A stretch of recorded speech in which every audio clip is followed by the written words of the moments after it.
Today we're talking about books and why they're the best invention ever. Uh, books. It's like a lot of people really hate books because of the way that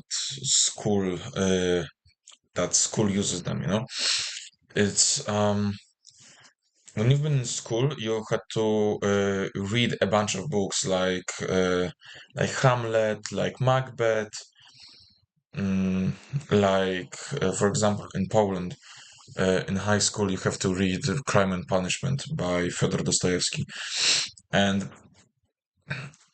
it's like a lot of those books are kind of boring, you know. And because of this, a lot of people get the perception that all books are like this, that they're bad, that you have to try really hard to get through them, that it's hard to not fall asleep while reading them, which is just not the case. Um, and also, a lot of people think that books are just movies, but on paper. That's just not the case. What I'm going to tell you right now is that books should be your main source of education on basically any topic you want. Because there's books on everything.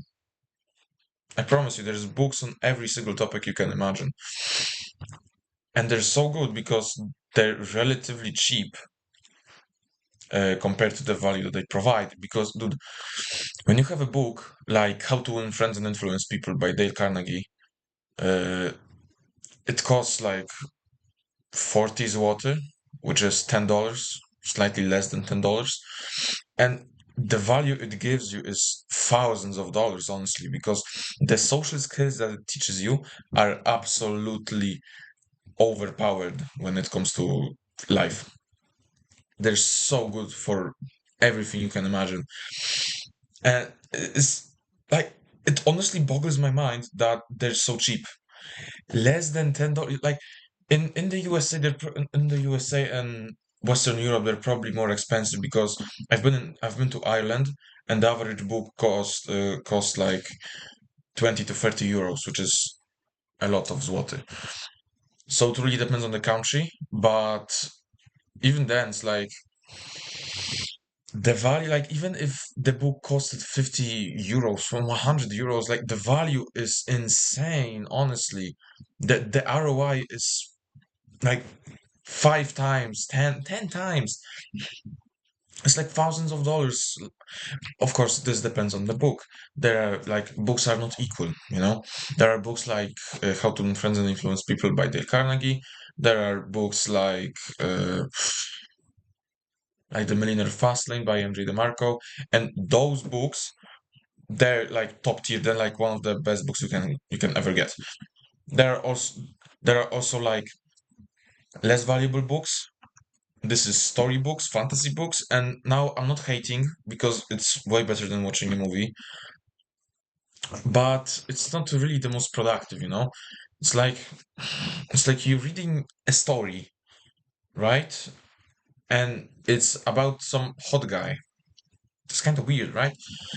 I don't really read story related books because I'm just like I like if I want to follow a story, if I want to get invested in a story, then I would watch a movie. I don't watch movies though. So I'm not going to read story books. I'm not going to read books that tell a story unless there is like some value, unless it's like a book like The Alchemist. Then yeah, there's like there is story book, but there is also a lot of virtue, a lot of lessons there.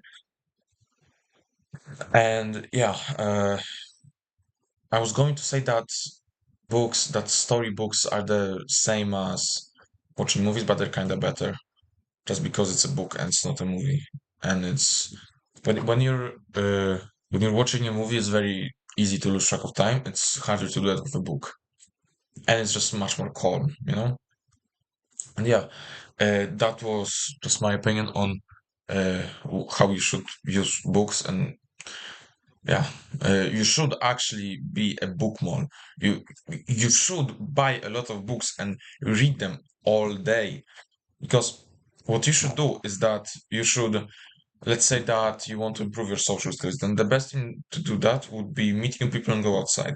So then do that, but when you're not doing that, read books on social skills, read books on confidence, on all that. And yeah, that's really all from me. Um, Buy books, read them. Uh, they're very good, they're very cheap. The ROI is insane, and yeah, sleep well, do better, and see ya.